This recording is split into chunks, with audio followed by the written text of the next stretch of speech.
অন্তর্বর্তীকালীন সরকার, উপদেষ্টা পরিষদ, জাতীয় নাগরিক পার্টি এমনকি ইসলামপন্থী দলগুলো নিয়ে প্রতিনিয়ত বেফাঁস মন্তব্য করে আলোচনায় থাকেন বিএনপি চেয়ারপারসনের উপদেষ্টা ফজলুর রহমান। টকশো কিংবা টিভি অনুষ্ঠানে দেয়া তার বক্তব্যগুলোকে রুচির দুর্ভিক্ষ বলে আখ্যা দেন সমালোচকরা। শুধু তাই নয়, সম্প্রতি তার কিছু কুরুচিপূর্ণ বক্তব্যে খোদ দলের ভেতরে ছড়িয়েছে উত্তাপ। এবার সেই উত্তাপের স্ফুলিঙ্গেই শোকজ পেয়েছেন একসময়ের ছাত্রলীগ করা নেতা ফজলুর রহমান। কিন্তু হঠাৎ বিএনপি কেন শোকজ করলো তাকে জানাচ্ছেন এসআই রাজ। যারা 5ই আগস্ট ঘটাইছে কালো শক্তি, সেই কালো শক্তির নাম হলো জামাত ইসলাম। তাদেরকে আমি অভিনেতা বলবো। মানুষ বুঝে ফেলেছে এরা হলো রাজাকারের বাচ্চা। 5 আগস্ট গণ অভ্যুত্থান পরবর্তী সময়ে বিভিন্ন সভা, সেমিনার ও টেলিভিশন টকশোতে লাগামহীনভাবে কখনো অন্তর্বর্তীকালীন সরকার, কখনো এনসিপি কিংবা কখনো জামাত ইসলামীকে নিয়ে বিভ্রান্তিকর মন্তব্য করে চলেছেন বিএনপি চেয়ারপারসনের উপদেষ্টা ফজলুর রহমান।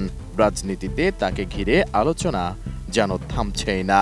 মুক্তিযুদ্ধ, আওয়ামী লীগ ও বাংলাদেশের রাজনীতি প্রশ্নে একের পর এক বিতর্কিত মন্তব্য করে আলোচনা সমালোচনার জন্ম দিয়ে চলেছেন তিনি। যা নিয়ে ইতিবাচক নেতিবাচক মন্তব্য থাকলেও এতদিন তাতে মাথা ঘামায়নি বিএনপি। তবে এবার দলটি তাকে নিয়ে সরব হয়েছে।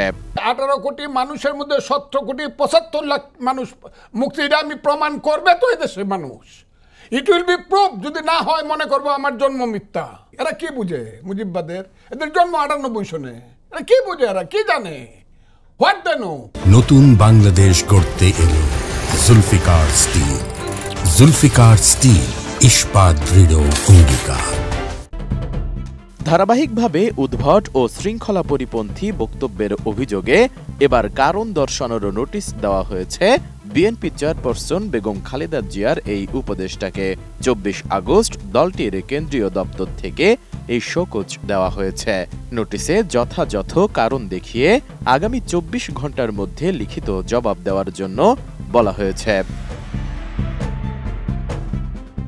বিএনপি সূত্রে জানা গেছে, নির্ধারিত সময়ের মধ্যে নোটিশের জবাব না দিলে কিংবা জবাব সন্তোষজনক না হলে ফজলুর রহমানের বিরুদ্ধে কঠোর সাংগঠনিক ব্যবস্থা গ্রহণ করা হতে পারে।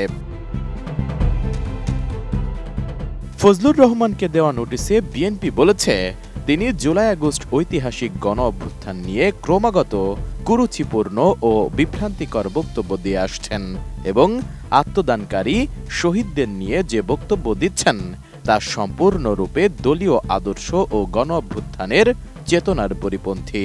এই গণ অভ্যুত্থানের বিরুদ্ধে এবং গণতন্ত্র পুনরুদ্ধারের আন্দোলন নিয়ে তার বক্তব্য জনমনে তীব্র প্রতিক্রিয়া সৃষ্টি করেছে।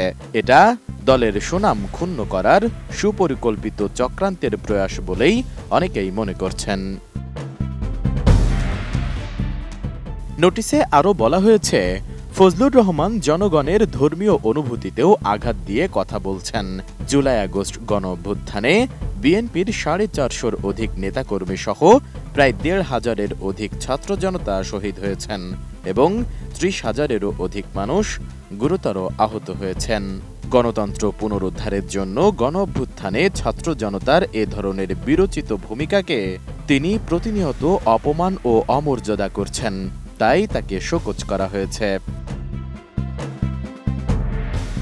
এদিকে সম্প্রতি একটি টকশোতে অংশ নিয়ে ফজলুর রহমান মন্তব্য করেছেন, 24 জুলাই গণ অভ্যুত্থান ছিল একটি ষড়যন্ত্র। এটা কোনো সাধারণ রাজনৈতিক ঘটনা নয়, বরং এটি একটি সুপরিকল্পিত ষড়যন্ত্র, যার মূল পরিকল্পনাকারী কালো শক্তি ছিল জামাতে ইসলামী ও ছাত্র শিবির। তিনি দাবি করেন, এই সংগঠন দীর্ঘদিন ধরে দেশের রাজনৈতিক স্থিতিশীলতা নষ্ট করার জন্য ষড়যন্ত্র করে আসছে। তারা 5 আগস্টের ঘটনার জন্য দায়ী এবং তারা রাজনৈতিক নেতা নয়, বরং তারা কেবল অভিনেতা। যারা 5ই আগস্ট ঘটাইছে কালো শক্তি, সেই কালো শক্তির নাম হলো জামাত ইসলাম এবং তাদের যে অগ্রগামী শক্তি তার নাম হলো ইসলামী ছাত্র শিবির। যাকে সার্জিস আলমরা যারা এইটার অভিনয় করছে, 5ই আগস্টের অভিনেতা যারা, আমি তাদেরকে নেতা বলতে আর চাই না, তাদেরকে আমি অভিনেতা বলবো। মানুষ বুঝে ফেলেছে এরা হলো রাজাকারের বাচ্চা। এরা 54 বছর পরেও রাজাকারের সেই কুকীর্তিকে তারা ভুলে নাই, তার প্রতিশোধ নিতে চায়। জুলাই আন্দোলন নিয়ে এরকম অবমাননাকর বক্তব্যের প্রতিবাদে রোববার ঢাকা বিশ্ববিদ্যালয়ে তার কুশপুত্তলিকা দাহ করেছে শিক্ষার্থীরা। সেই সাথে তাকে স্থায়ীভাবে বহিষ্কার করে আইনের আওতায় আনারও দাবি জানিয়েছেন তারা। ফজলুর রহমান এবারই শুধু নয়, এর আগেও 24-এর গণ অভ্যুত্থান নিয়ে সে বিভিন্ন রকম কুরুচিপূর্ণ মন্তব্য করেছে, কিন্তু বিএনপি থেকে কোনো ব্যবস্থা নেওয়া হয়নি। S I Raj, ATN news, Dhaka.